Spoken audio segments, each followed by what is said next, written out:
to see the film last night, 2016 Obama. And if you haven't seen it, I really encourage you to see it. And as we start this event today, I think it's appropriate, and as we do this, we start with the Lord. You know, I was thinking about this. I don't know how well you know the scriptures. Anybody know the book of Nehemiah? Somewhat. Well, it's only going to be a minute. And I just want to give you a little background. The book of Nehemiah it's in the Old Testament, and Israel had been, God basically drove Israel out of the land into captivity. And Nehemiah was sent to rebuild the walls of the city. God told him to do that. And the parallels to where we are today as a nation are just unbelievably striking. I want to read just a couple of, why don't you sit down? This is not going to be long, I promise. All right?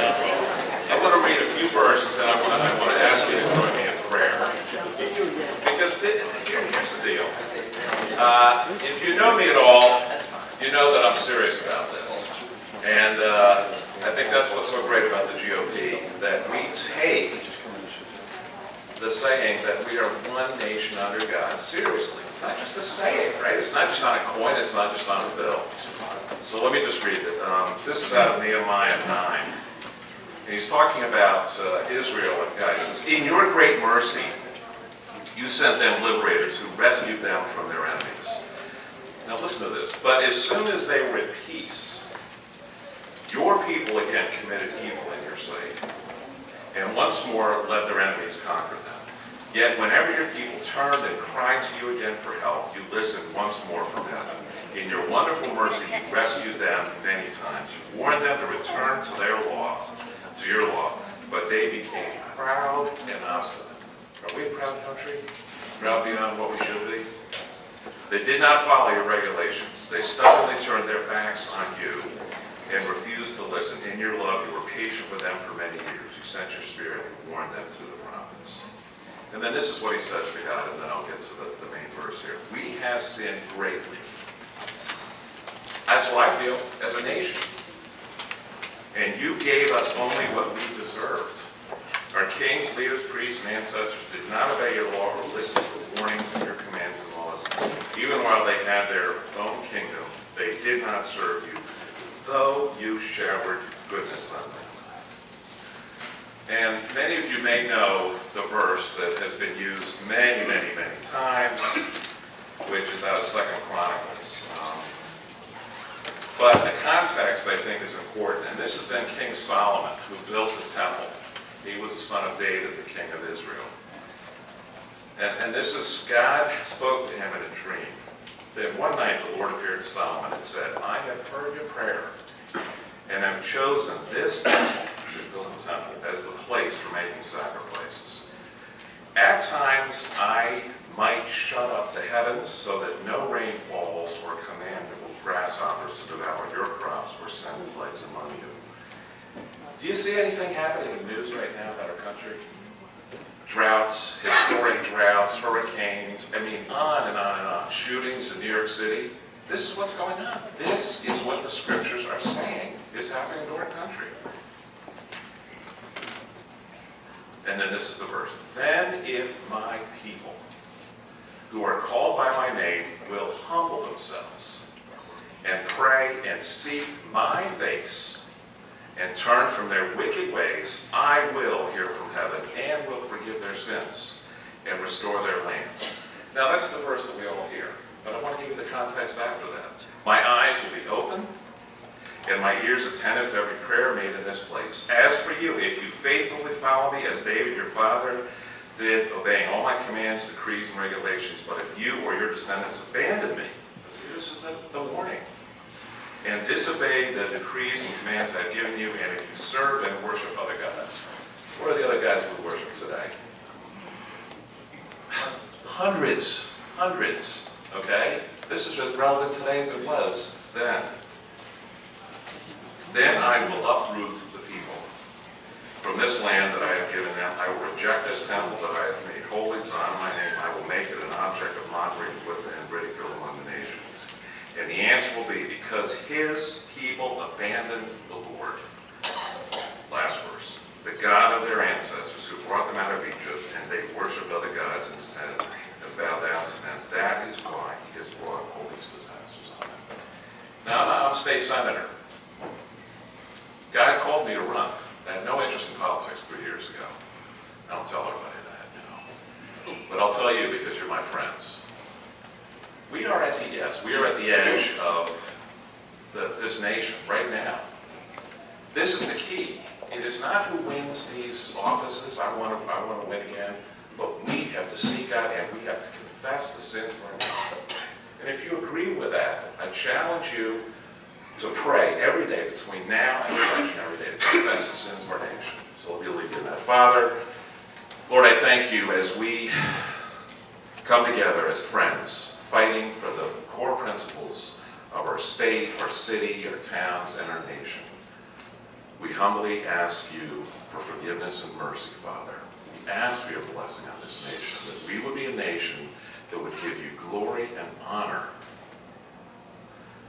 not for us, but for you, Lord. That we would again be the shining city on a hill as the founding of our nation. Thank you for this food, this time together. In Jesus' name, amen. Amen. Sorry, I'm a little long-winded, but that's from the heart. I pledge allegiance to the flag of the United States of America and to the republic for which it stands, one nation, under God, indivisible, with liberty and justice for all. Okay, so I'll introduce our first candidate for the second congressional district. It's Miroslav Shijit. Sorry about that.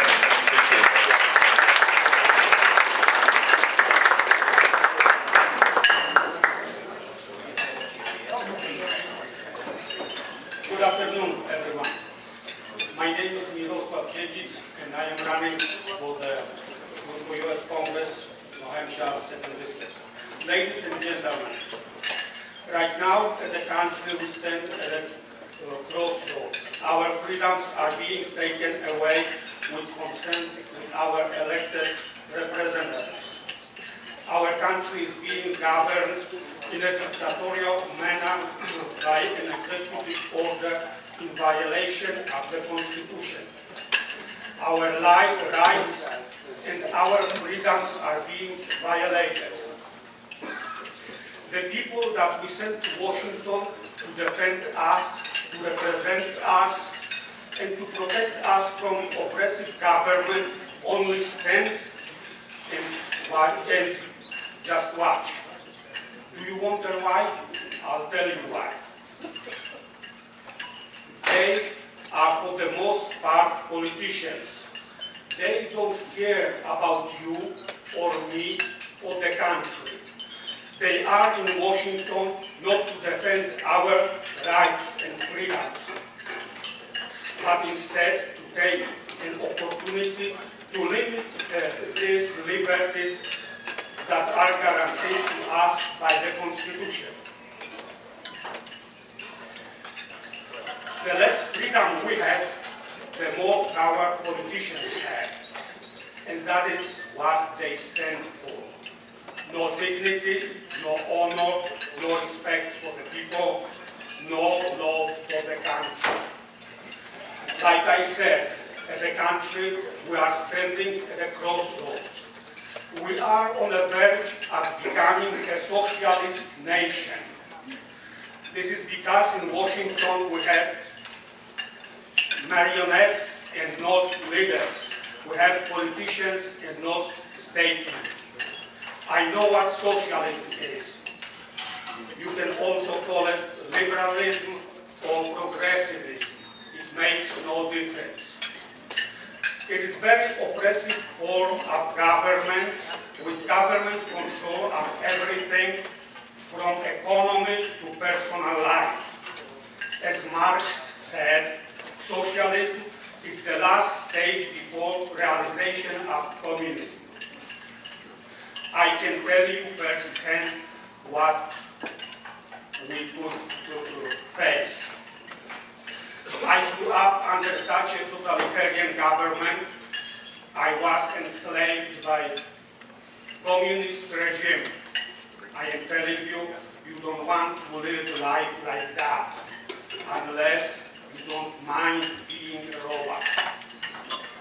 Ladies and gentlemen, it's not too late to reclaim our country yet. First, we have to get rid out of the politicians. We need to send to Washington leaders and statements that if given the opportunity, I will live. And I am not a politician. Yes, I will step in front of you and live, but I will need your full support in order to win. Just by myself, I would be a lone voice in the wilderness. We, the people, have the power, not Washington. And when our power is unleashed, the Washington establishment will crumble. Thank you very much for your attention. Thank you for your future support. God bless you. God bless our country.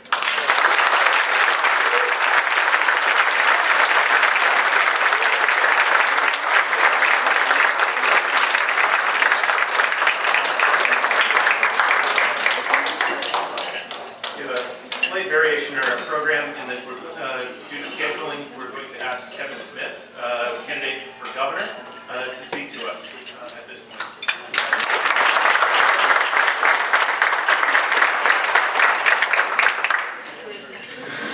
How's everyone doing? Great to be back here in Nashua. I apologize if I'm a little underdressed. We had a parade this morning in Guilford, and then we've got 3 events after this, including ending the night at a house party back in Guilford. So if only you had all held your lunch today in Guilford, this would have been a very easy day for me. But it's great to be here with all of you. I can't tell you how excited I am about these elections coming up. You know, then Senator Obama came to the state 4 years ago preaching a message of hope and change, if you remember. So let me ask you a question. Are you ready for a change at 1600 Pennsylvania Avenue this November?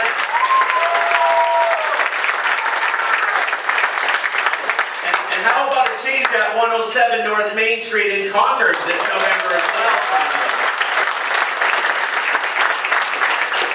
Someone recently asked, actually, since he's in state today, how about that pick of Paul Ryan? As well, is that a great pick of that? Someone said to me recently, said, Kevin, what do you think about that Paul Ryan choice? I said, I think Paul Ryan's the kind of new, youthful, fresh, energetic, tested leadership the GOP needs. In fact, I may be a little biased, but I said, yeah, we could probably use a little bit of that in the corner office in New Hampshire as well. No, but look, I got to tell you, we're a little over 2 weeks out from our primary, so we're in the sprint run now. And, you know, our campaign has got great support and continuing to build great momentum. In fact, we had Mayor Giuliani in state last week campaigning all around the state with me. And I know we've built a lot of our support momentum because we're talking about my long-term vision for the state. You've all heard of my specific economic plan for how we will make New Hampshire into the most economically competitive state in the country over the next 10 years. Things like reducing our business taxes, the business profits tax and the business enterprise tax. Reducing the cost of health insurance by opening up the markets to more competition. Reducing our energy costs by taking the onerous regulations off the energy industry and telling folks at the EPA, the Employment Prevention Agency, to go pound sand every time they want to put a mandate on New Hampshire. I'm going to do things like retain more of our young people in state by teaming up the business community with our post-secondary schools and the secondary schools as well. And making state government more transparent, more accountable to the taxpayers by doing what I did when I was at our Juvenile Justice Department by implementing something called performance-based budgeting, which is putting metrics and outcomes on every program we fund in state government. And we believe all these things. We believe in doing all of these policy reforms because we know, as Republicans and as conservatives, that it is not state government that creates jobs. But it is state government that creates the environment and economic atmosphere for good jobs to be created in the private sector. Folks that will actually build the businesses themselves and not President Obama and the government thinking they're going to do it for them. But look, you know, there's no reason why we can't lead New Hampshire into a new era of prosperity. And I've said that there's no reason why that if we put a Republican in the corner office, that we can't get more done in 2 years than what John Lynch got done in 8 years. And we can certainly start by repealing Reggie, finally passing an ed funding amendment, and making New Hampshire finally into the only right-to-work state in the Northeast.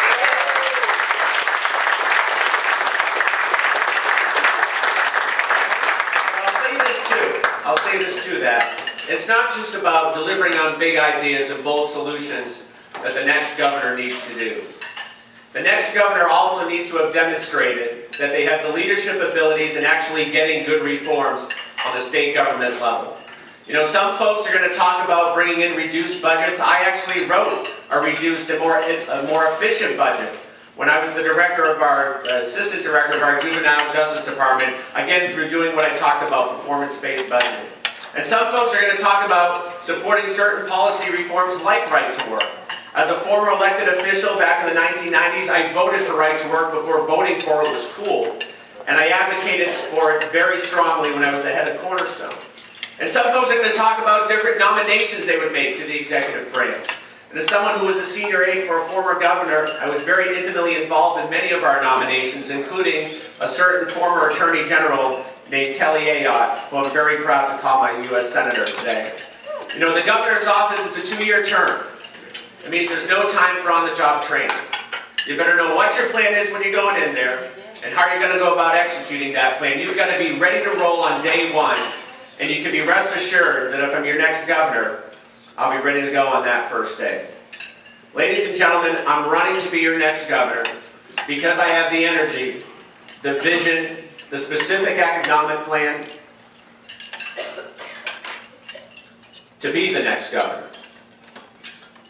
And so I'd ask you to go to our website, it's kevinsmithforgovernor.com, and ask you to please join our team. And I humbly ask that you consider voting for me on September 11th, the day of the primary. Thank you all very much. God bless you, and have a great lunch today. Thank you.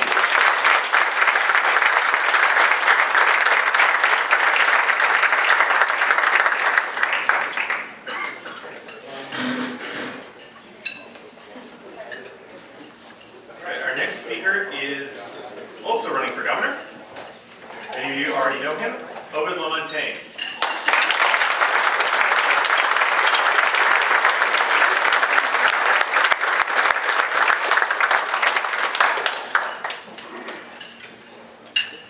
Good afternoon. Glad to see other people that are not in Tampa today. Well, we're there with them in spirit, aren't we? It's going to be a great week for Republicans in this country and in Tampa. And I know, I can tell you that in Guilford, it's a great town with a lot of Republicans there, a lot of energy. And the same is true in Bristol, where I was this morning before going to the Guilford parade. And it's the same is true in Shelburne, in Berlin, in Gorham, in Milan, and in Errol, in Pittsburgh, in Colebrook, and in Jefferson, where I spent the day yesterday. All over the state, people are hungry for conservative leaders. People are hungry for people who believe in New Hampshire and in America. And in this room, we have people who believe in freedom and liberty, and I thank you for being here.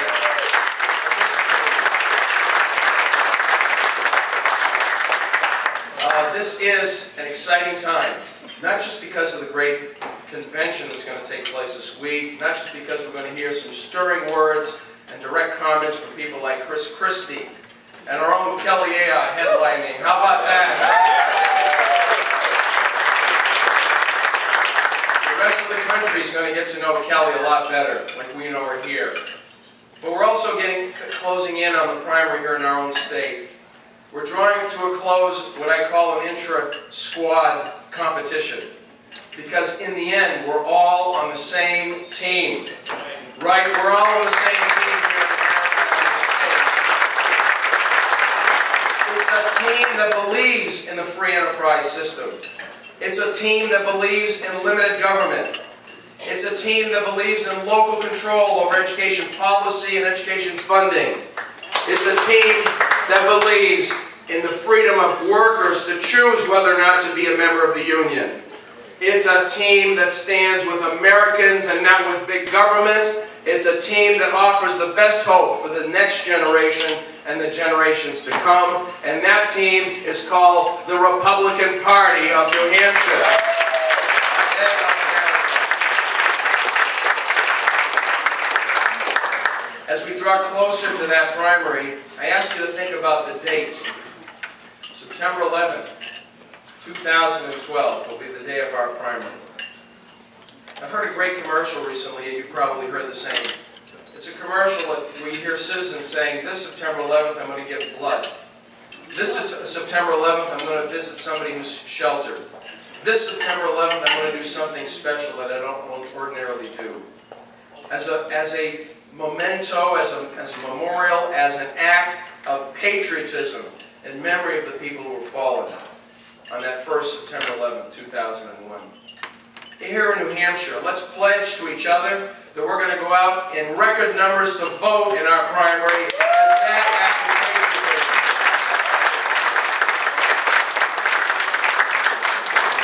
patriotism. This event every year is a wonderful rallying cry. It's a rallying cry that comes at the end of the primary process. It's where we have a chance to re-engage ourselves in fellowship. We may be on separate intra-squad teams, but we're in the end looking for the prize. And the prize is winning in November of 2012, beginning with making Barack Obama a one-term president right here in New Hampshire.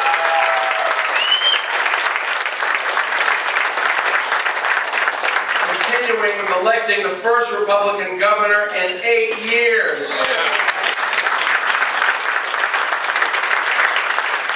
I am Ovid Lamontagne. My website is ovid2012.com, OVIDE2012.com. You know me because I've been here before, and I have the scars to prove it, that I've been a conservative leader and a conservative activist.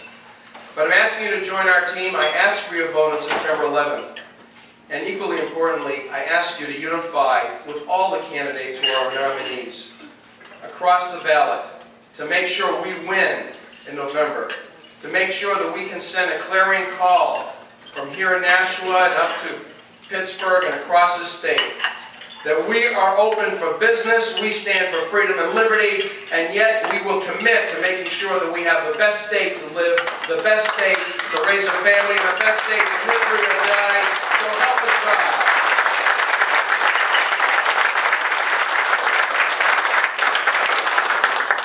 Rest up, work hard, and let's win. God bless you, God bless America, and God bless the great state of New Hampshire. Thank you very much.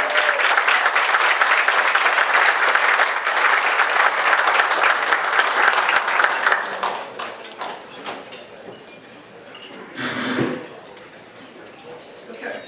Going back to the 2nd Congressional District, we have also another candidate, Dennis Lamar.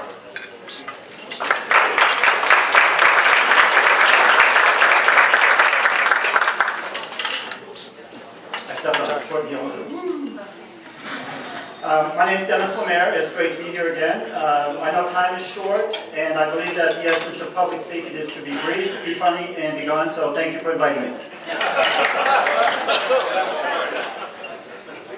I see familiar faces, and I see new faces, and it's just great to get everybody here in one place for common cause, and that's for freedom, and that's for liberty, and that's for the American way. We do have to win in September 11th, on September 11th. But winning is not enough. We have to send the right people to the office that we're trying to make a difference in. I'm running for Congress, and I want to replace the incumbent because of his voting record. And it's something that needs to be addressed and needs to be brought out into the forefront, and it has to be opposed. The incumbent has been elected to Congress 6 times, and he's out there telling people on a daily basis that he's for less government, less spending, less taxes. And he's doing just the opposite down in Washington. As I said, he's been elected to Congress 6 times. And he's voted to raise the debt ceiling 5 times. Is that less spending? No. Is that less taxes? No. He said he's for less government, but yet he voted to have the EPA, the Environmental Protection Agency, one of the most devastating agencies that's out there against our rights, our property rights, and our individual rights. He voted to have that as a cabinet level position. Is that less government? That's what we have to stop. I'm here to tell you that I will never vote for any increases to the debt ceiling. I will protect your rights against the Patriot Act, the National Defense Appropriation Act, the CISPA, which is the Cyber Internet Security Protection Act. All of these are violations of our civil liberties. No congressman has the right or the authority to deprive us of our rights. On September 11th, we have to stand together or we're going to fall apart. I ask you to join my team to send me to Washington to be your representative. I get messages every day, people asking for someone to stand up for their rights, to stand up for America, to stand up for what is the American way, which is having our liberties, our freedoms, and justice, not the type of the justice that the President and the Democrats want, but back to the Constitution. I want to get back to the basics, which is the Constitution. I believe that the Republican Party has moved away from that. I will be the person that will honor and protect the Constitution. Just one second.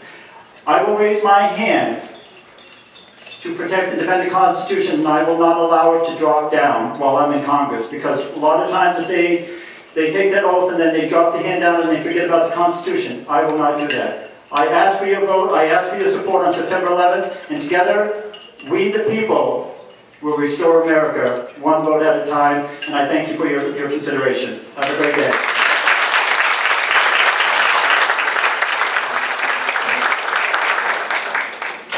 I'd like to ask Senator Jim Luther to come up and tell us a little bit about his reelection.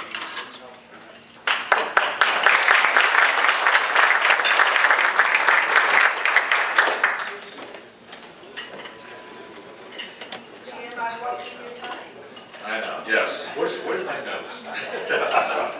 Oh. Well, if you heard what I said earlier in the benediction, I had no plans to be a state senator. I ran 2 years ago because I watched the lunacy in Concord. Now, some of you may have been watching the tit for tat that's been going on. This is local in the Hollis Brookline Journal between a certain ex-representative under the Democratic leadership making up all kinds of stories about how they had fiscal management that was that one in effect. And we had our good reps trying to say what happened. And you know, this is what it is. What is reality, folks? And I will tell you, many of our neighbors don't know. And Papa Sununu, you remember his saying, talk, talk, talk. We have to keep doing that. And what I got in Concord to do first was we have to live within our means. And thank God, at the state level, here in New Hampshire and many other states, we've made significant progress. As I'm sure you've heard this many times, we cut the budget by 11%. That's real cuts. That's not cutting for work.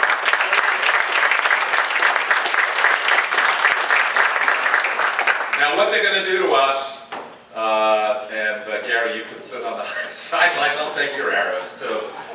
Joe, welcome to the war, wherever you are. Is they will call us heartless. That's what they said all along. We are heartless. Well, when did it ever say that the government, its role is to take care of every need known to mankind?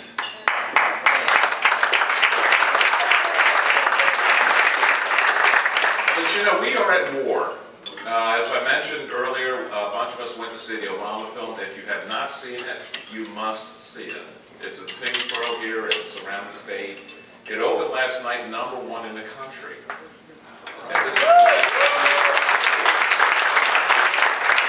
you can see it, 2016, Obama. But we are at war. There's two ideologies at war here. And it's at every level of society. It's on your street, it's in your neighborhood, it's in this city, it's in this state, it's in this nation, and it's in the world. Two ideologies. One, which is big government. And actually, it was very interesting last night in the film, Obama's dad actually wrote a piece where he said that he wanted to do two things, and one was that we raise taxes to 100%. Well, this is what Obama is thinking. And you go, yeah, that's crazy, right? Well, you know what? There's a lot more people in this country that say, yeah, well, you know, if they're taking care of me, yeah, I can go for that. You have to fight against that. Our nation and our state is on the precipice right now. And if you don't know that, God help you. You have to get out there today and find 10 people to stand with you between now and the election. This is it, folks. We are 3 years behind Greece. 3. Okay? 4 years with a president. We have to get a Republican governor in this state where we can get right to work, all the work that we did, and then we get that idiot who vetoed it and we couldn't override. We need to hold the majorities in the House and the Senate. And let me tell you a little bit about the Senate. We get the same amount of money that the House does, $100 a year before taxes. That's in the Constitution, so that's why it can't go up. Okay, we like traditions in New Hampshire. Yeah. So I got to make a few extra bucks here and there, you know, delivering papers to people's houses. I mean, ends meet. And I am almost finished. Yes, I see. The Senate is on the edge. We lost many of our freshman senators because of the workload. They couldn't do it. We lost veteran senators. We had a 19-5 majority. We're not even going to be close to that next time. We could be at 13-11. We could be. I'm not kidding you. Or 14-10. It is going to be tight. I need your help. Joe needs your help. They've got gunning for me because they know my record. Peggy Gilmore, who I defeated, is coming after me. And JimLuther.com. Please go to my website. I need your help. If you're in my district, I've got left some signs out front. Get a sign. I need your help financially. We need to get out there, but we're one team, and we've got to win this. Top of the ticket all the way down. Thank you very much.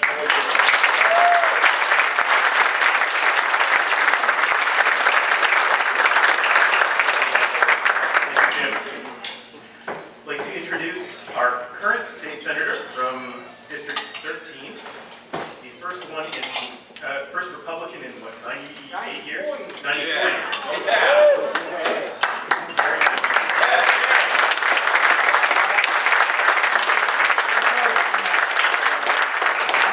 I feel the energy in this room and I just love it, but I gotta tell you, I'm really depressed I'm not running again. I'm not running again.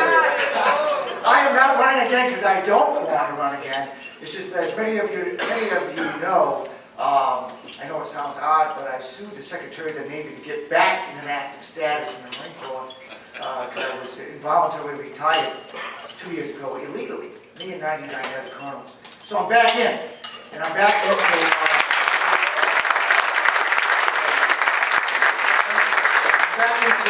June of 2014, and really looking forward to being active again. I've been down to Camp Lejeune a lot. I go down a lot. And because of that, and because of running a law firm and a small family, or a young family, I should say, I just can't swing the Senate and do all that. But politics, once you get elected, let me tell you, you get the buck. Everybody out here knows it's either run or been elected. So I hope to stay active and come back. But look, I'm not running again. But I just want to leave you with one tidbit. Let's face it, this is Nashua. We're the National Republican City Committee. There's a lot of Democrats in Nashua. We all know that. And before redistricting, I had the most Democratic district in the state. We changed that a little bit now up there in Concord. But I got to tell you, do not give up on the Democrats. Do not give up on the independents who lean Democrat. And I'm going to tell you why. I know the issues are important, but they got to like you. If you get them to like you, they'll vote for you, okay? Like in my case right here, and Joe, I'm gonna introduce you with, you're coming up next. Your opponent's not gonna campaign because she's as big as she's a Democrat, okay? So if you campaign, you can win. And like I say, as long as they like you, they'll vote for you. And on that note, Andrew, can I introduce the next state senator for this district right here? Joe, can you come up here, please?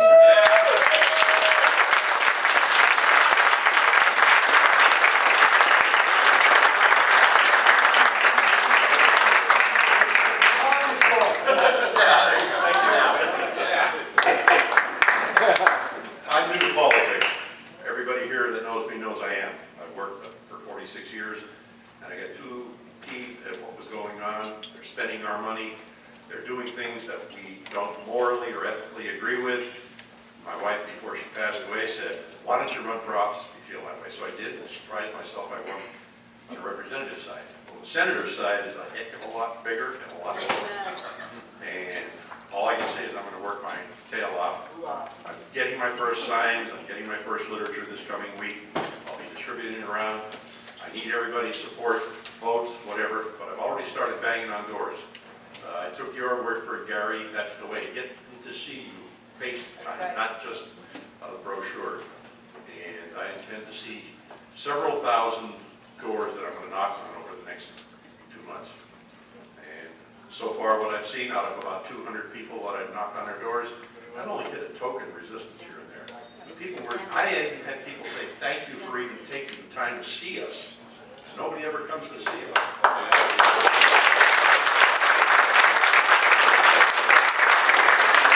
Going extemporaneous, I actually have a few points I want to make here. We got radical spending people on the other side. They'll spend your money and everybody else's money they get their hands on pet projects. Corruption, the corruption is rampant in Washington. This state, we can do something about it. Besides that, they are also my opponent who was guilty. I'm going to speak about her record as I go around. Raising fees, taxes, and all sorts of things that while I was still working, I had other small companies that I dealt with complain about these fees. They were limited liability corporations. At BAE, I subcontracted to laser companies, thin film companies and things, and to a person, they were all peeved at it. What the heck are they trying to do up there? We've got to make New Hampshire user-friendly for business. Business creates jobs. The government doesn't create jobs. It creates nothing except an environment that can be good.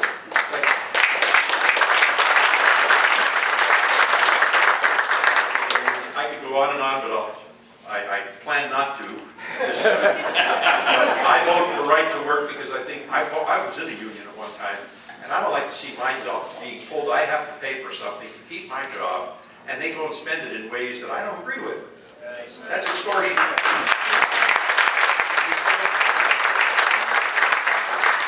I'm against a lot of the government regulations. Some other previous speaker mentioned about the EPA. I was on the receiving end of some of that. And I had some of the members here in the House will remember the bill that came up about recycling alcohol, how our own DES department has all these regulations and things that are absolutely, first of all, have very little to do with safety, very little to do with the environment, more to do with them preserving their jobs, growing bigger. Hell, 50% of the money that they get in the DES comes from fees, penalties, and fines. And I can quote stupid regulations that I'll just mention one. You turn a bottle of 90 degrees in a chemical cabinet, and I had one of the biggest labs in BAE, and that's in a locked cabinet with access only by people with proper clearances. My entire lab was a closed lab. They would fine you $5,000 for that. And they called it picking beans. I got this from an insider that said, "Well, we need some money now. We got to get some new equipment. Let's go picking beans." If you want to nail somebody on something, you can. And stupid as it is, and I said that to the DES man up at the House when we had the hearing. Here was Jeff Mathis, our safety manager, and he was cringing. I said, "Now I can say what I want. You can't retaliate against me, but you guys are extortionists." And I'll use that term, because that's what it is. Taking something with, to me, I grew up with the Ten Commandments, God, principles, My grandparents came over on the boat, the legal way. I got that.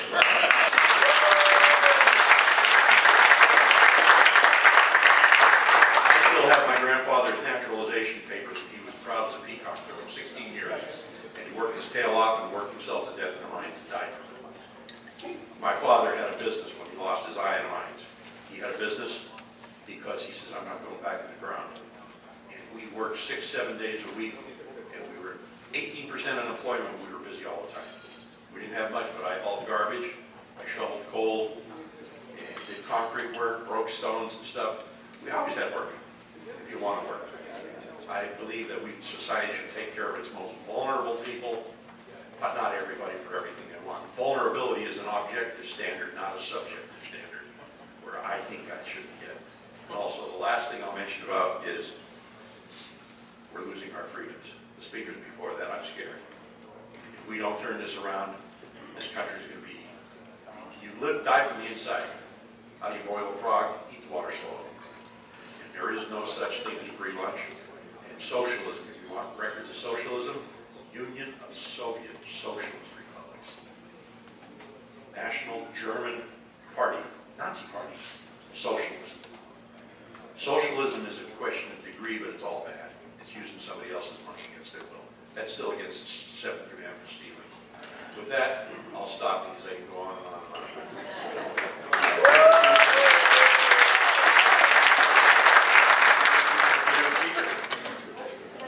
Oh, I'm sorry. I'll introduce our New Hampshire State Party Vice Chair, who will introduce our speaker. Cliff Hurst.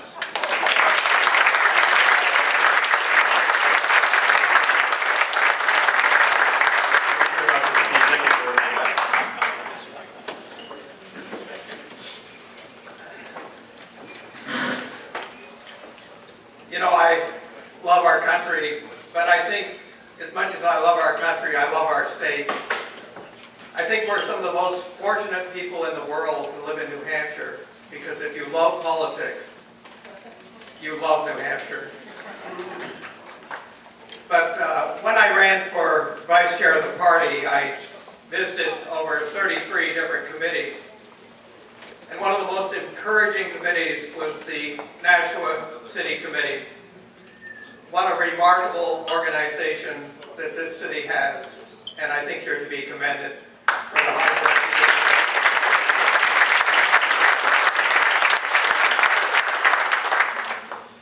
do. What I want to talk about briefly is the power that you have to make change.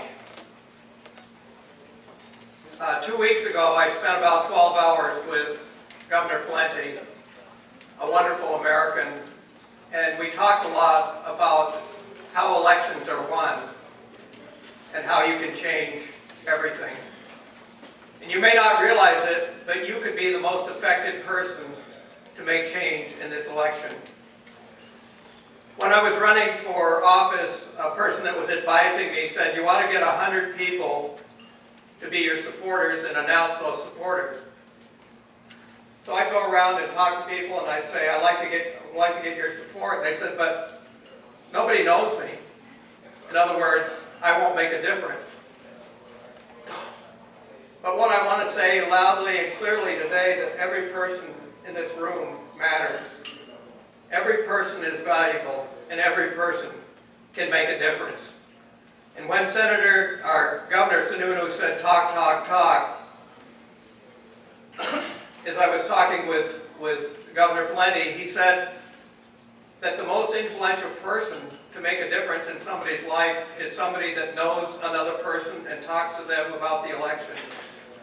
And so I just want you to realize the important part that you can play in making a difference in this election. One of the things we did when Governor Plenty was here, he did events both for the Romney campaign, because he was the co-chair of the campaign, but also for the Young Republicans and for the New Hampshire Republican Party. And at one of the events we went to down in Durham, it was a fundraiser for Romney, and Tag Romney was there, and he gave a talk that I probably will never forget. He told a story about when his father was governor of Massachusetts. And they had a place on the ocean, and they had a little red rowboat, which he said they still have. And he went out one day to go fishing. And he threw the anchor over, and he noticed that he had drifted way, way out. And then he realized that when he threw the anchor out, that he hadn't hooked it to the boat. So he got back in and said to his brother, "I lost the anchor." And his father came into the room and said, "What did you say?" He said, "You know, my dad is the cheapest guy in the world." He said, "You lost the anchor? Well, we're going to go get it. Where did you drop it?" He said, "Oh, it's out there somewhere." And so they went out in the boat, and they were out there a long time. And finally he decided he better think about where he was when he dropped the anchor. So he finally said, "Dad, I think it's over here." So we went over there. The water, fortunately, wasn't that deep, and his father dove in and found the anchor. His father never chastised him or anything for it, but he said, "You know, I learned some valuable lessons that day. One is, you don't waste anything. And secondly, even though something is hard, you do it anyway." This is not going to be an easy election. It's very, very close, and you would think, based on logic and looking at the real situation, that we would win hands down, but that's not how people think. So much of it is based on what Senator Luther said. If people like you, they'll vote for you. And so we have to work very hard to let people know that Mitt Romney is a good man and Ryan is a wonderful vice president, or will be. We had an event up at the Institute of Politics, or at St. A's, about a week ago. And I went away from that event feeling so encouraged and so uplifted, because I sensed for the first time in a long time that we had a winning team that could make a difference. And I remember saying to Paul Ryan when he did an event for me in 2010, I said, "You know, you ought to be our president." But he said, "I have 2 young children, Cliff, and I just can't do it." So I was able to shake his hand that day up there and say, "Well, I guess you're doing it." And he said, "Yes, and thank God I have the opportunity." But work very hard, pray very hard, and do everything you can, because we have to make a change. And it's my privilege now. Diane has threatened me so much that I didn't even wait for the 1-minute warning. Because I have to go back maybe 6 minutes later. But maybe in closing I would say one thing. I just had a procedure and some tests, and they said you're going to have to lay on your right side, your left side, Cliff. I said I can't.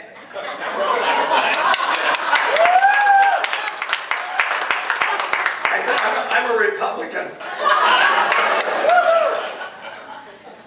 So anyway, it is my privilege to introduce our keynote speaker today. I know you thought this time would never come, but it is here.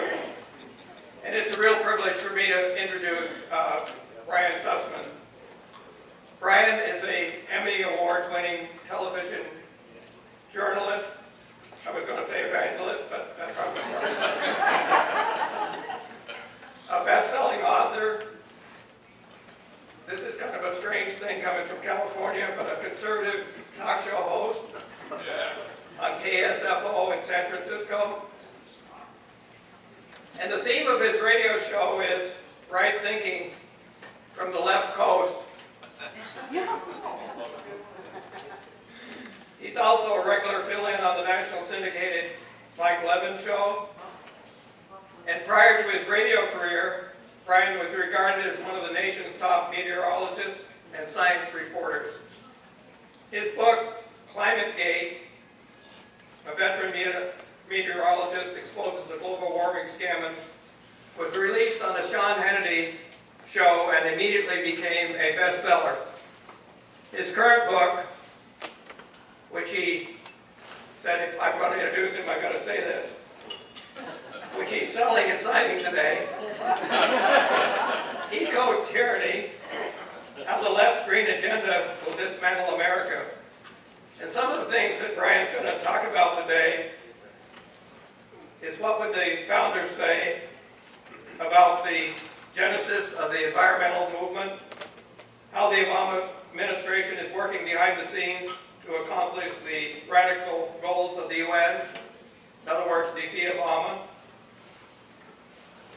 We've got to do that.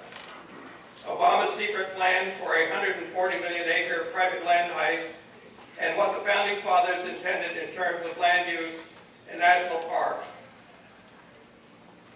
This is Brian and his wife's first visit to the wonderful state of New Hampshire. Let us stand and give them a real New Hampshire welcome.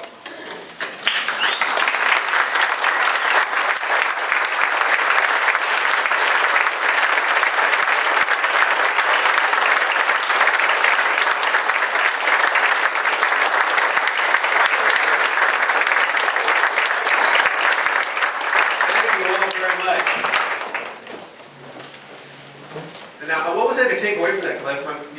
Cliff's last words to me as we're handing off the mic here, he says, "Good luck."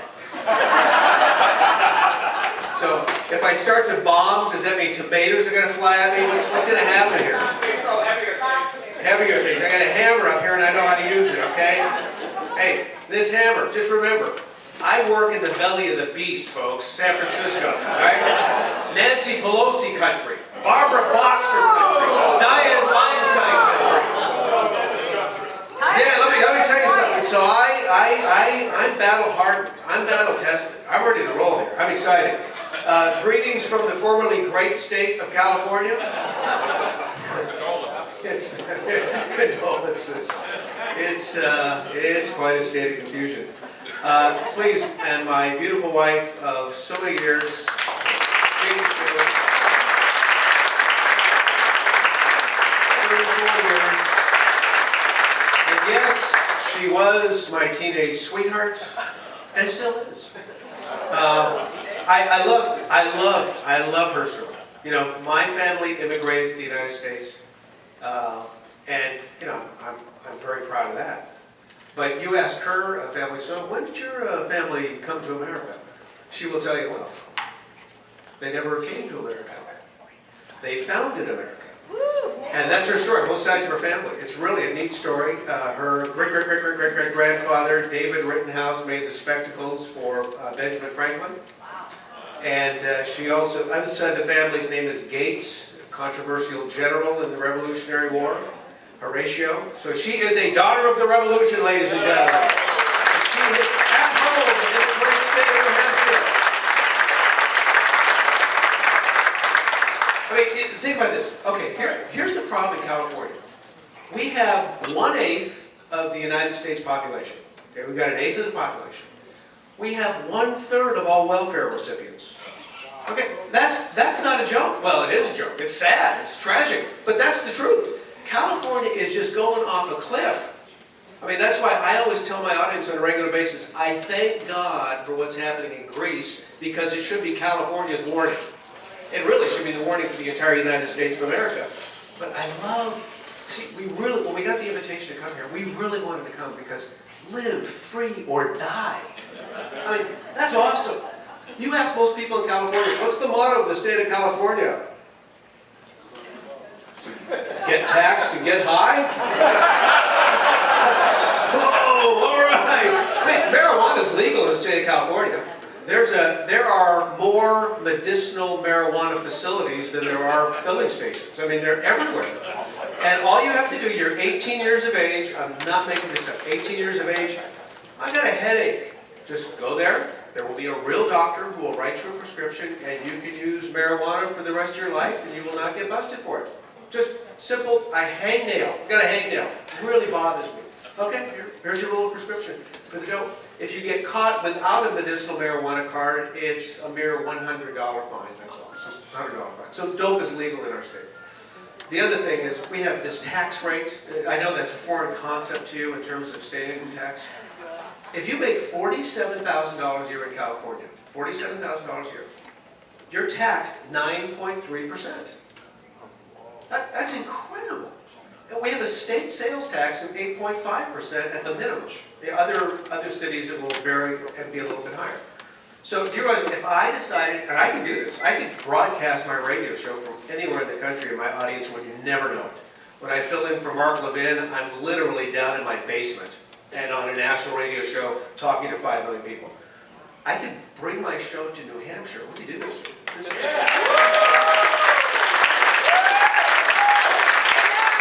about an 18% raise right off the bat. Oh my gosh. Okay, but the state of California, the motto is actually Eureka, which means I found it. Now, it's kind of interesting because I'm not sure why they decided that would be our motto. Maybe, I don't know why. But it really works well.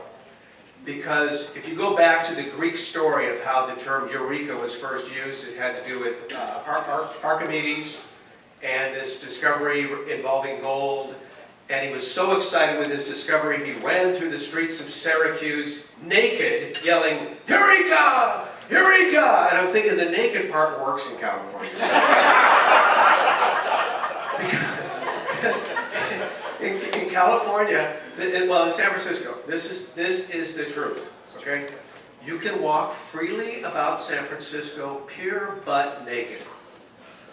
The only requirement is you're not allowed into a restaurant, and you can, if you're going to sit on a park bench or a bus stop bench, right, you have to bring your own towel to sit down on. Okay, this town is nuts. But I enjoy driving the liberals crazy, and I do every morning between 5 and 9, and it's just an absolute blast. You know, the other thing that I love, you can ask my wife, I was fascinated. I'm in the hotel room and I flush the toilet. It says, whoosh. And I'm watching this, it's 5 gallons of water going down the drain. I haven't seen, those toilets were outlawed in California years ago. 5 gallons of water. And in San Francisco, what they have a rebate program, and they've had this for a long time. You know, they give you $100 if you get rid of your old toilet to get the 1.6 gallon flusher. And then when they thought, oh no, we'll give $100 now to get the 1.2 gallon flusher. The problem is, you have to flush those things 3 or 4 times anyway to get your business down the drain. And now the crazy thing is that San Francisco, they have spent millions of dollars having to redo the sewer system because there's not enough water flowing when people flush their stuff. Gee whiz. I mean, the World Series a couple years ago, there's the World Series and it's nationally televised and it's the Giants and the Rangers. And some of the commentators said, it must be a low tide. It really smells bad out here. It was not a low tide. It was a damn sewer problem they have in San Francisco. Oh. So my deal is, you know, I'm a meteorologist by trade, and I was a TV meteorologist for many years. And even worked part-time on the CBS morning show with Harry Smith on CBS nationally. Nobody watched the program then. I don't think anybody watches it now. But I was doing that way back in the day, and I had a ball doing television weather. But something happened. There was a conversation. I've gotten so far off my nose at this point. It makes me just terrible. I love to tell stories. So I'm there's Al Gore. Al Gore is coming to San Francisco. And this is when he was vice president. And we had this weather phenomenon on the West Coast called El Nino. It impacts weather patterns throughout the entire Northern Hemisphere. No one knows why it occurs, but it does. And it really screws up the weather. It has nothing to do with global warming, but Al Gore said it did. So Al Gore was going to come to California for a big conference on El Nino, and he wanted to tie it into global warming.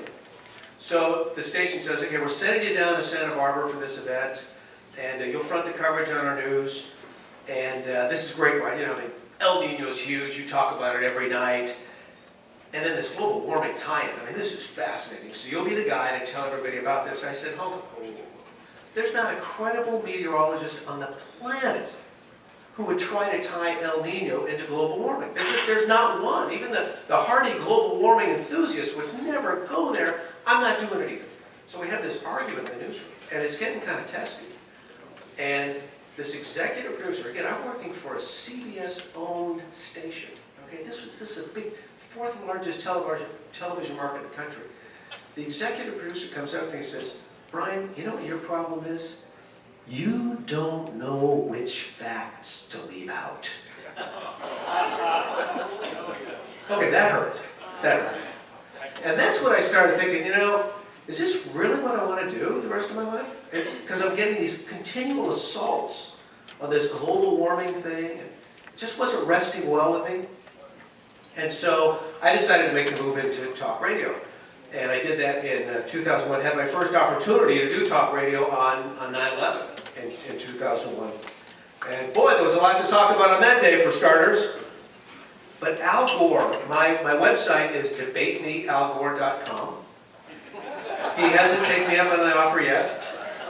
He won't take anybody off the offer yet because he doesn't want to debate this issue. Al Gore is essentially, he's a front man for this entire movement. And it's a movement where there's a lot of money to be made. A lot of money to be made.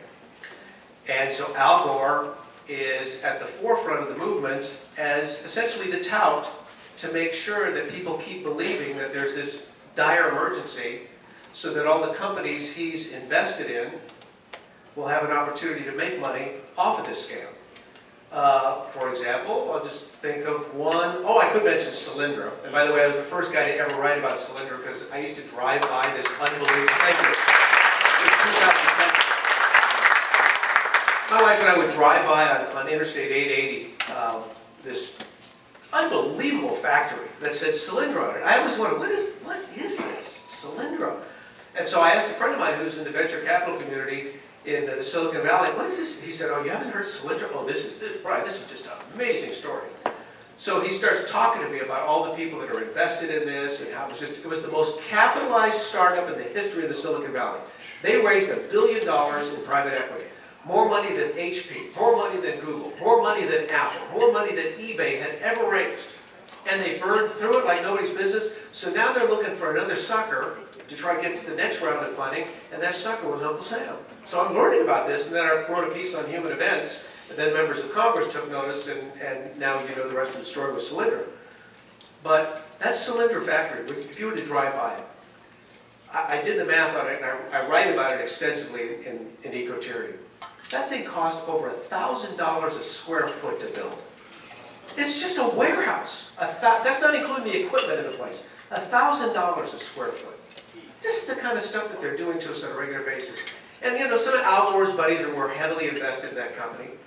But Al Gore is one of these guys. I mean, he's continually telling us that the global warming scenario is going to destroy all species on the planet. In fact, he was before Congress just last month saying, oh, global warming scenario, it's even worse than previously predicted. So I'm thinking, okay, what's worse than we're going to all fry to death and die? Is it going to be humid too? I mean, is that where he's going? Al Gore. So we got the big election. This is going to be critical on so many levels. You know, we've already found out what you get when you give a liberal a penny for his thoughts. Change. Change. And it's the kind of change that's more in keeping with Marx than Madison. Okay, that's what we're getting. That's the plumb line in this particular election. We all know this. But when you see what Barack Obama's EPA is trying to do behind the scenes, I mean, folks, I get on these conference calls on a regular basis with Lisa Jackson, and any of you can, and I do. All they talk about, each one of these conference calls at the EPA, is environmental justice. Environmental justice. It's a big shakedown operation, the likes of which Jesse Jackson or Al Sharpton or Saul Alinsky would love. They just target businesses, industries, companies, and they lawsuit him to death, take that money, and then give it either to the lawyers or to the poor. This is what they're doing, environmental justice on a daily basis. So if Barack Obama proves to us what you get when you give a liberal a penny for his thoughts, what does Joe Biden prove? I wish there was a punchline for this other than to say the people in Delaware must be the most stupid people on the planet. How can they constantly, how does this guy, put y'all in chains was his last one. We're gonna put y'all in chains. How does he get away with this stuff? I have this Joe Biden gaffe reel that I play on the radio on a regular basis. It just goes on and on and on. See, 2 Saturdays ago, Biden and Obama decided they'd play a little golf, which is just amazing to me. I mean, you know, we got 2 wars. Things aren't going very well overseas these days. Can anybody in here articulate for me the Obama administration foreign policy? Can we? Everybody knew what the Bush doctrine was. What's the Obama doctrine? They don't have one. They don't have one. We got guys dying over there, getting blown up. I don't even know what we're doing over there anymore. And yet somehow this guy, economy's in the tank. We're looking more like Greece all the time. Yet somehow this guy has time to play golf. It's even during an election. So Obama and Biden are playing golf. 2 Saturdays ago.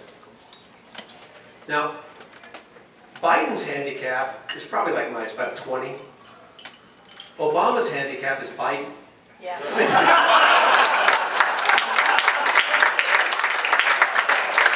a long time to get to that punchline, but we got there. Now, did you hear this? This is breaking news. Did you hear about the reporter that finally asked Obama and Biden a difficult question? Neither did I. That ain't happening anytime soon. And you saw, of course, you did see the Newsweek cover article, right? Hit the road, Barack. Okay, I got the inside story of that. That's a one-time deal. The next issues, they're just going to hammer that out of Romney and out of Ryan. It's just they're one little peace offering, make themselves look viable. I mean, nobody's reading that magazine anymore. And it's just going to be one hit job after the next in the coming weeks from that news magazine. And so predictable, just so predictable. Now you got ABC News doing a special on Romney's religion. NBC doing a special on the Mormon Church. See, this is where they're going right to the gutter because they have nothing to run on at this point in time. I've been following and interviewing some of the special ops guys that have been coming out with a lot of harsh things to say about this administration, especially ticked off because they can't believe. I had one friend of mine who's a Navy SEAL. When he heard that it was SEAL Team 6 involved in that raid, my friend said, Brian, no one should ever know that that was even a Navy SEAL job. He said, the stuff we do all over the world is supposed to be secret. He said, I'm sworn to deniability. I'm not sworn to anything less. Deniability. He said, no one should know about this. Just outrage. So you're hearing from all these special ops guys now who are just totally blown out over the fact that the President of the United States would not just out SEAL Team 6, but then talk about details of the raid, the mission. And then go beyond that and start to leak other classified information that's putting lives at risk. I mean, this is really serious stuff. So I got to thinking, Obama and Osama, what do these guys have in common? Obama and Osama. I'll tell you, well, besides Muslim fathers, BS. did you get that? Besides Muslim fathers, they also have friends who bombed the Pentagon. Yes. That's what they have in common, and that's why we need to get this guy out of office.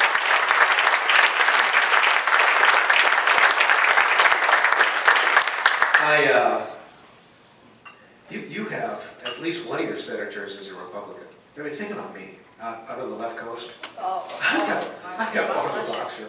I'm serious. She is not the sharpest tool in the shed. If you ever met her, and I have, she's very nice, but she's as thin as a potato chip in terms of, at least from what I can tell, intelligence. She's really not a bright person. She has to read everything she says. I'm doubting if she's the person who writes this stuff. She just reads whatever they put in front of her. I would love to see her. You know, if you could give her a magic genie, you know, deal, 3 wishes. I'm just kind of wondering what she would do. She would say, well, I'd like to be beautiful, and I'd like to be smart, and articulate. Poof! She turns into a conservative.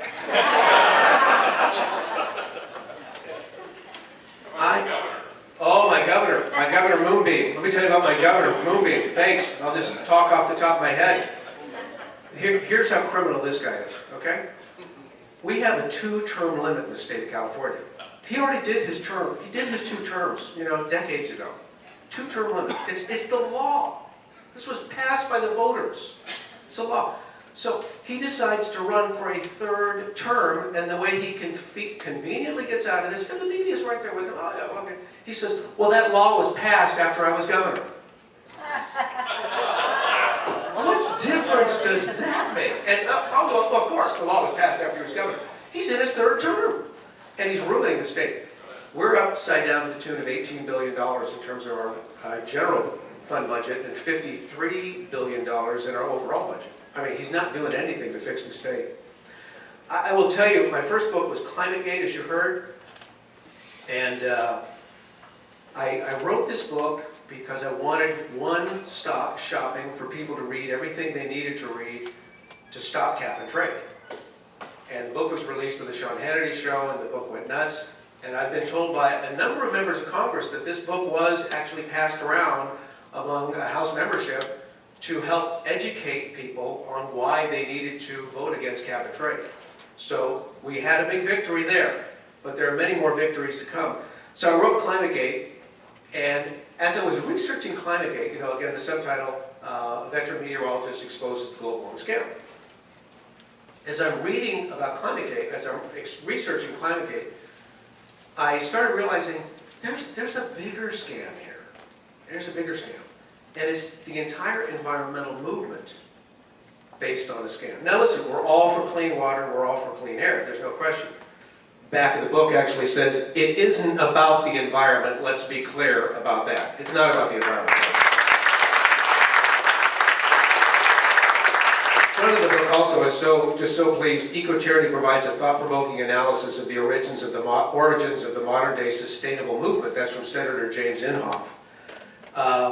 There's something deeper at play here. And so in my research, I found some really interesting things. The first was that the first environmental crisis ever written about was written about by a friend of Karl Marx. Justice von Liebig was his name. And von Liebig said the biggest environmental crisis the world had ever seen involved the guano trade, bird poop. People in England realized that bird poop could be used as fertilizer, and their crops were really growing well. So von Liebig said this is a travesty. The crops are growing at an unnatural rate. People are going to eat more food. They will have bigger families. Those bigger families will need bigger houses. The forest will be cleared to build those houses. Those people will have more horses. That's all they had for transportation back then. The horses will produce more manure. There will be more livestock. They will produce more manure. There's going to be a pollution problem because of the guano trade that could eventually destroy all species. Okay, that was von Liebig. So Karl Marx reads this stuff and goes, whoa, hold it. He is on to something here. Karl Marx hated capitalism, we all know that. Hated the experiment going on in America. He said, you know what? If we can use environmental crises to scare people, to make them believe that capitalism could do all this and destroy all species, then we'd have them. So this is amazing. One of Karl Marx's disciples, a guy named Lancaster, kept going down this road, took some of Marx's thoughts and developed them further. He went so far as to call humans the insurgent sons of nature. Lancaster has a disciple named Tainsley who thinks, yeah, this is where we got to go. We take this whole concept that capitalism could destroy all species. I need a word, got it, ecosystem. Ecosystem. One of Marx's essential disciples comes up with the word ecosystem. Now, this is the truth, folks. He uses the word ecosystem to describe the destructive human activities of the modern world. Okay, so then here's, if you were only going to read, if I was only going to share one thing with you from my book, I take you to page 31. Let me read this well-written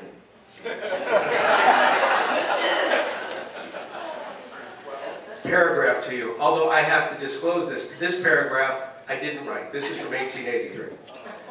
But inexorably, the time will come when the declining warmth of the sun will no longer suffice to melt the ice thrusting itself forward from the poles. When the human race, crowding more and more about the equator, will finally no longer find even there enough heat for life. When gradually even the last trace of organic life will vanish, and the earth, an extinct globe, frozen like the moon, will circle in deepest darkness and in an ever narrower orbit about the equally extinct sun, and at last fall into it.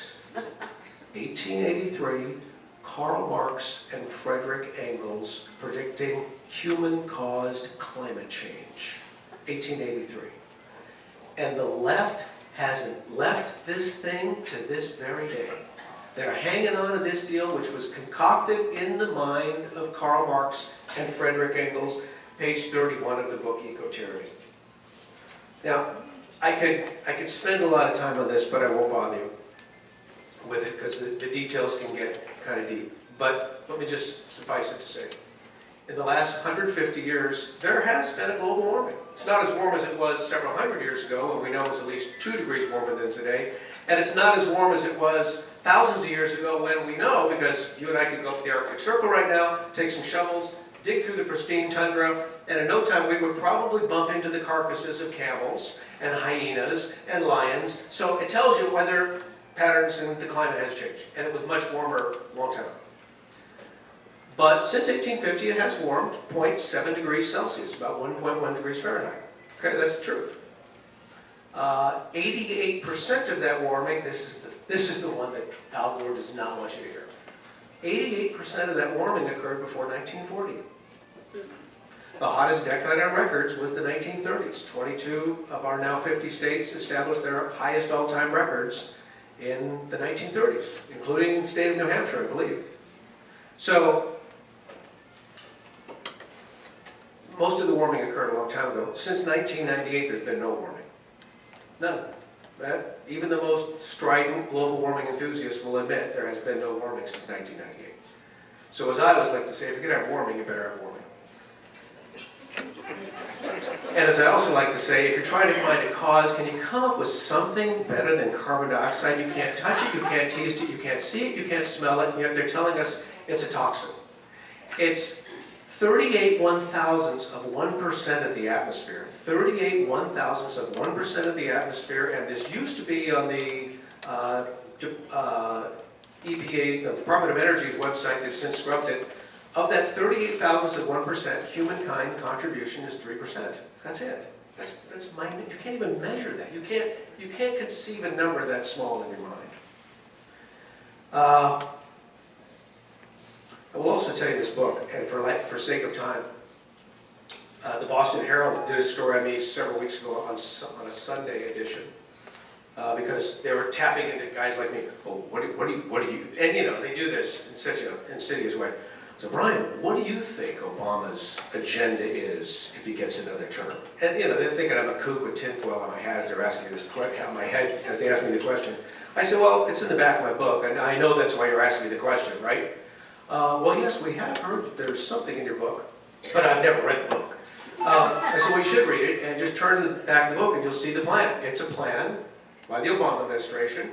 I scanned it, we put it in the back of the book, complete with some mastermind's handwritings of an effort to take over millions of acres of private land and federalize the land. It's in the book. It's a plan.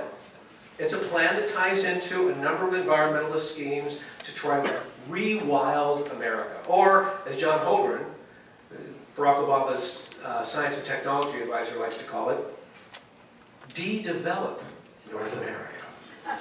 So this is their plan. It's in the book. It's frightening. It's just another reason. When you read this plan on the back of the book, your jaw will drop and you say, we cannot allow this guy to have another 4 years, because if he can't get an act of Congress to do this, he'll do just like he did with amnesty. He'll do the backdoor way with an executive order. That's what he'll do. I mean, my gosh, we've got to stop this man before he ruins this country and economy.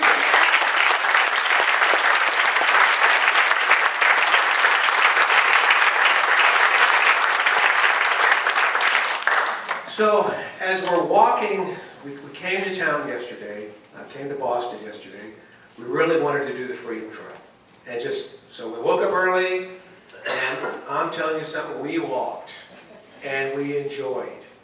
And we took the guided tour, and we did a self-guided tour. We did it all. Our guide on the guided tour was total liberal who was trying to revise history the entire way. But, you know, it's Boston, I guess that's what I'm going to get. But it was a delightful tour. You know, and as we're walking through, we're thinking, the spirit of our founders is crying out from these stones, these bricks, these cobblestone walkways. They're crying out. And it's up to us to do something. And as I speak to groups all over the country, and as I speak to groups in the Bay Area, and you know, brother, I'm not sure where you're from in the former Soviet Union. Poland. Poland? Yes. But you guys get it, okay? The San Francisco Bay Area has so many people from the Eastern Bloc countries and from Russia, and they're all concerned about this very same thing. They see what's happening, and they'll come to these meetings, and their tears in their eyes are so passionate. They'll say, "Don't you people understand what's happening?" Well, I do. You do. So, in the back of eco-tyranny, there's a call to action. There's a 12-point action plan on things that we need to do to shore up things in this nation from an environmental standpoint. One of them includes not just getting rid of the EPA, get rid of the Department of Interior. Give all of that national land.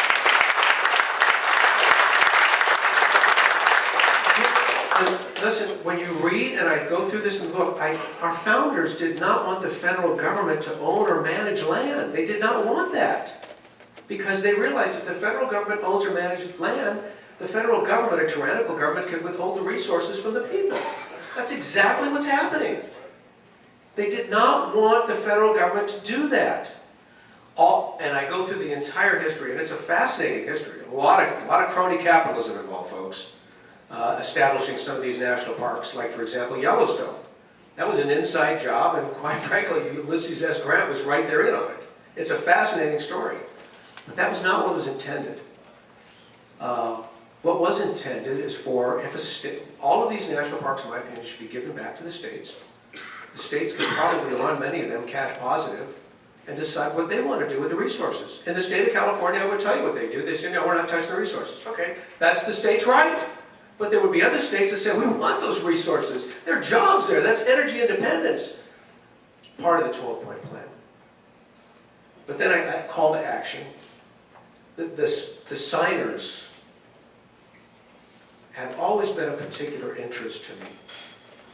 And you know, we read their names in the Declaration, and we saw where the Declaration was first publicly read yesterday, which was spectacular. But when they put together this declaration, there were, as you remember, we had the signers, and it was 55 or 56. 56 signers. Benjamin Franklin was not married. That means there were 55 wives involved in these discussions. The families were very tight back then. And each of these founders knew, if I put my name on this document, do you realize what's going to happen? They're coming after us. That's why they said, we're willing to give our life, our fortunes, and our sacred honor. Some of these men knew that they would immediately be targets for signing that document. And I love John Hancock's signature. It's the biggest. He wanted to send a message to the king. He was kind of a pompous guy anyway. But you know what? That's fine. That's America. You want to be pompous? Be pompous. You want to be Richard and all get out like he was? That's pursuit of happiness. You want to live in a lean-to in the forest? Go for it. That's the pursuit of happiness. Do whatever you please. Live free or die. Okay?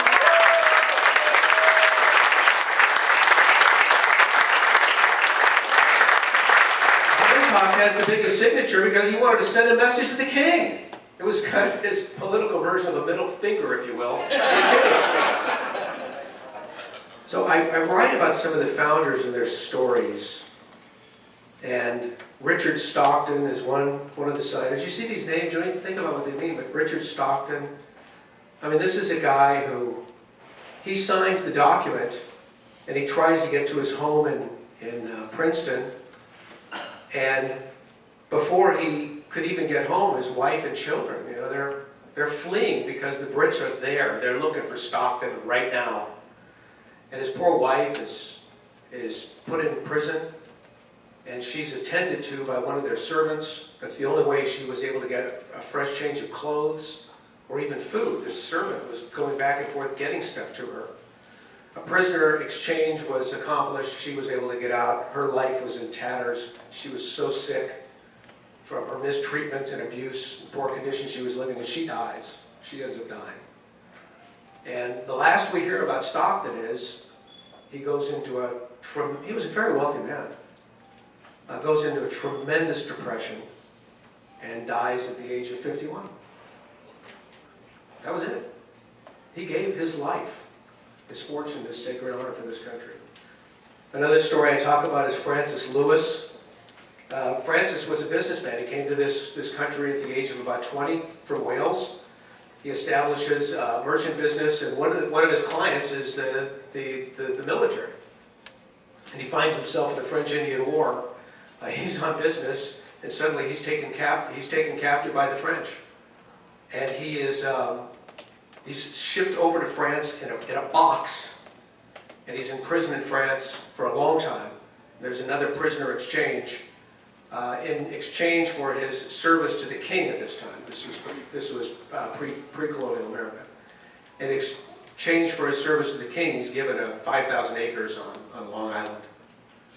And one would think he would be forever beholden to the king for this gracious gift. But as time goes on, especially with the Stamp Act, he becomes particularly peeved with what the king's doing to the people. It's tyranny. He wanted liberty. So he becomes a signer. No sooner does he sign the document, the king becomes so ticked that he finds out that Francis has actually signed this declaration. He sends warships out to Francis's house off the coast of Long Island, and his wife is standing on the balcony cursing the Brits as they're just offshore firing cannonballs into her house. They end up taking her prisoner as well. And the end is not good. The end is not good. He vanishes into relative obscurity after his wife dies. And he gave his life, his fortune, his sacred honor for this country. And then the last story is a guy, you'll see his name, and he is a wonderful man named John Hart. They called him Honest John Hart. Honest John Hart was just a simple guy. He wasn't of any means, but he was just known to be one of the most sincere patriots. He wasn't an orator. He wasn't known for public speaking, just a good, solid guy. And he signs the document, and immediately he goes home. His wife is dying of an illness. His wife dies by his side. He doesn't even have a chance to bury her before the Brits come looking for him. They chase him into the woods. He's being hunted like an animal for an entire year in the woods. He gets home, can't find his wife's body where it's been buried, doesn't know where his children are. His house has been razed, all the buildings leveled, livestock, horses, gone. He, shortly thereafter, his life ends. They say he died of a broken heart. John Hart dies of a broken heart. He was a young man. He gave it all for this country. You'll read those stories in Eco-Tyranny, and you'll get the entire history of the environmental movement and this call to action. We've got to end this, okay? This has got to stop. Those founders would look us in the eye and say, what are you doing? Life, liberty, pursuit of happiness. It's worth your life, your fortune, and your sacred honor, now more than ever, for not just your sake, but for the sake of your children and the sake of your grandchildren. I don't want my grandkids to look me in the eye someday and say,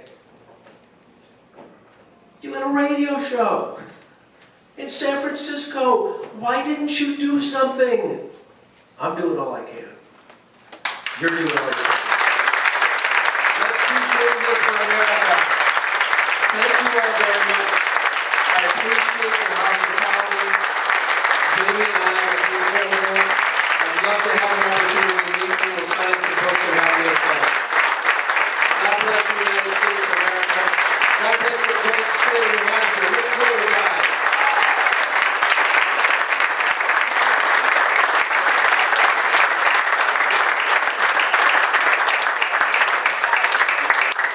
Give a small token of thank you. Thanks for Brian for coming out. Thank you very much. Thank you. We'll show you the gift. Thank you.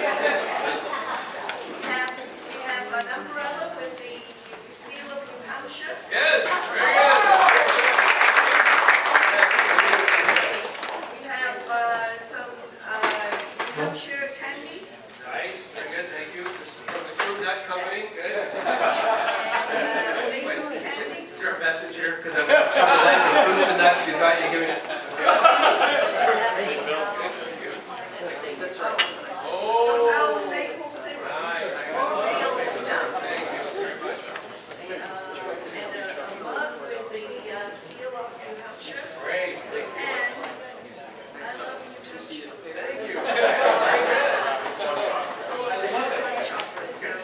That is my new official radio coffee cup right there. Live free or die. I love it.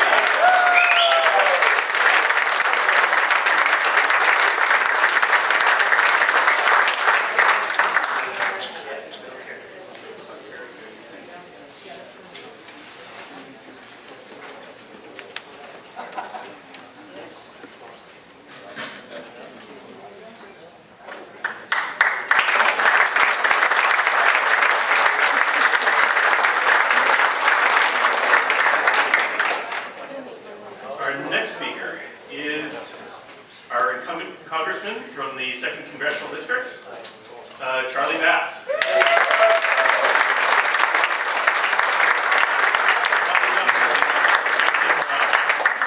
Conduct a little auction for us afterwards, but we'll hear from him first. Sorry I'm late. 3 events. Drove down from Bradford as fast as I could. Tried to keep Bristol, tried to keep the roof down on my car so I wouldn't disappoint Jennifer Horn about the condition of my hair. Appreciate Brian's comments about his work environment. Makes you happy to be in New Hampshire, doesn't it? My opponent started on the television a couple weeks ago with an advertisement.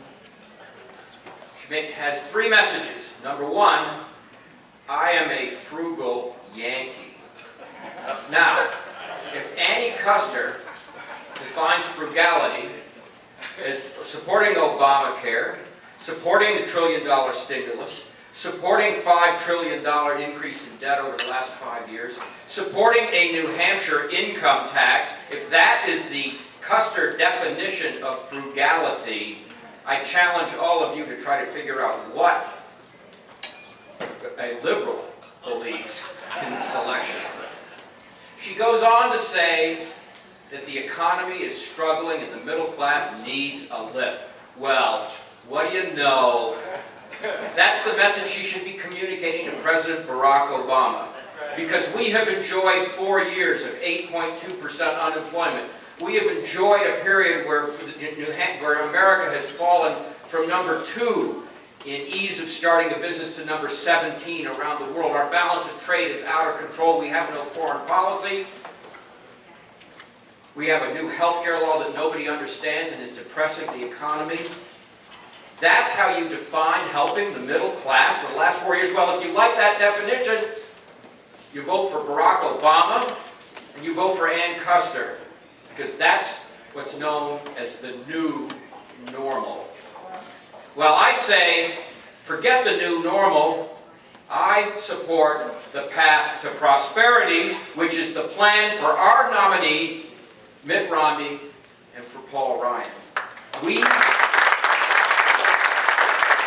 Republicans have a challenge ahead of us. It's all fine for us to meet here and talk to one another.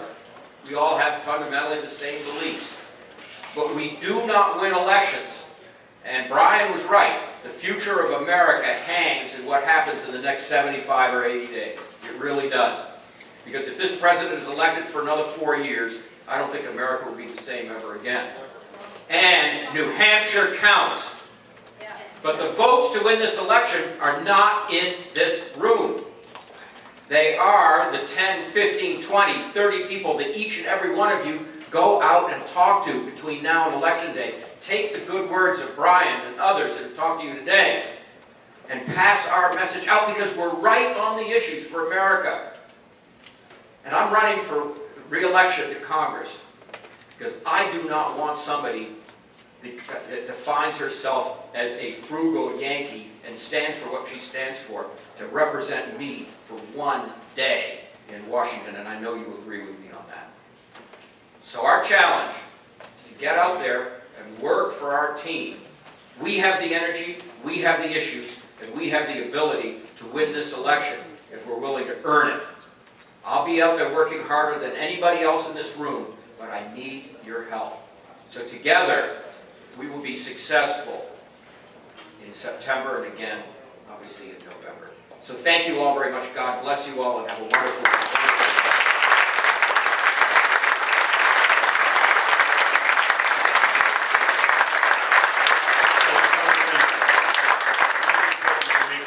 Last name.